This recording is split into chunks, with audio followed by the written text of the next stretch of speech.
Looking in at my centre, at the place I'm looking out of, I find capacity, clear, boundless awareness. Looking out from my centre, I find the world. The nearest thing in the world that I see is my own headless body. You will of course see your body emerging from the emptiness at your centre. Each of us is capacity for our own body.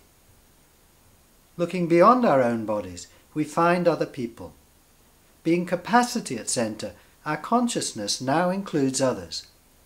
There's a dividing line between our bodies, but no dividing line at centre. Looking out, we find many. Looking in, we find one. Reaching out and stroking my friend's dog, I'm capacity for her dog, face there to no face here. Each of us is capacity, not only for other people, but for animals as well.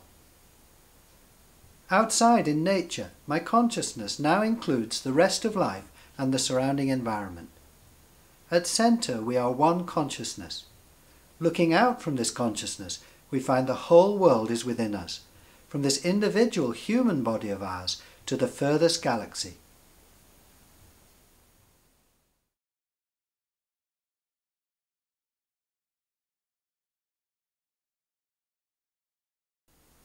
This view of who we are has profound implications for the way we relate to others. Awareness of the differences between ourselves and other individuals, nations, religions and races is important, but it's only half the story. If this divided way of seeing ourselves is the only way we see ourselves, then it's not surprising if we experience fear, greed, hatred and conflict. But if we also see that at centre there are no dividing lines, at centre we are one consciousness, all are within us, then surely this awareness will make a big difference. This isn't just a nice idea to believe in. We can test it whenever we choose.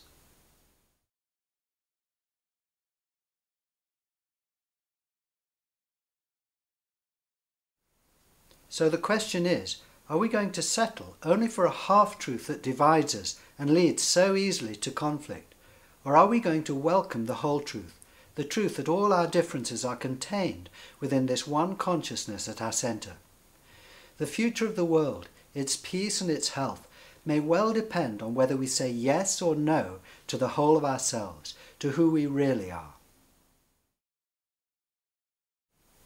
In the remaining part of Part 3, I'm going to guide you through 2 more experiments.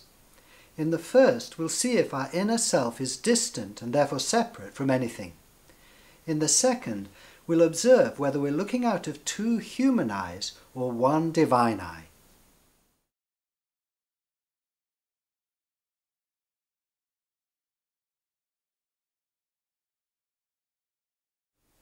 There's not one thing in the universe that's distant from our inner self.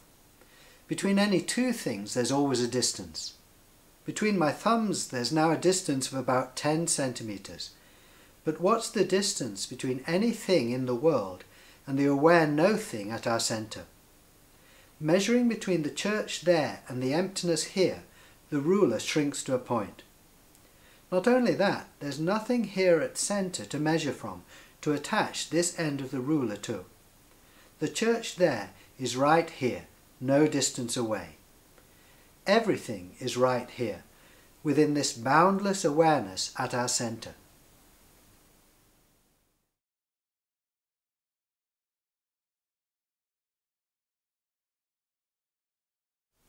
How many eyes are we looking out of? For you I've got 2, but for me I've got 1. A single eye that's wider than the world. To bring your attention to your single eye, hold your hands out like this, like a pair of glasses. You can see 2 holes there, with a dividing line between them. Now put them on and see what happens to the dividing line. I find it vanishes. The 2 holes become 1. One single eye here that isn't even an eye in fact.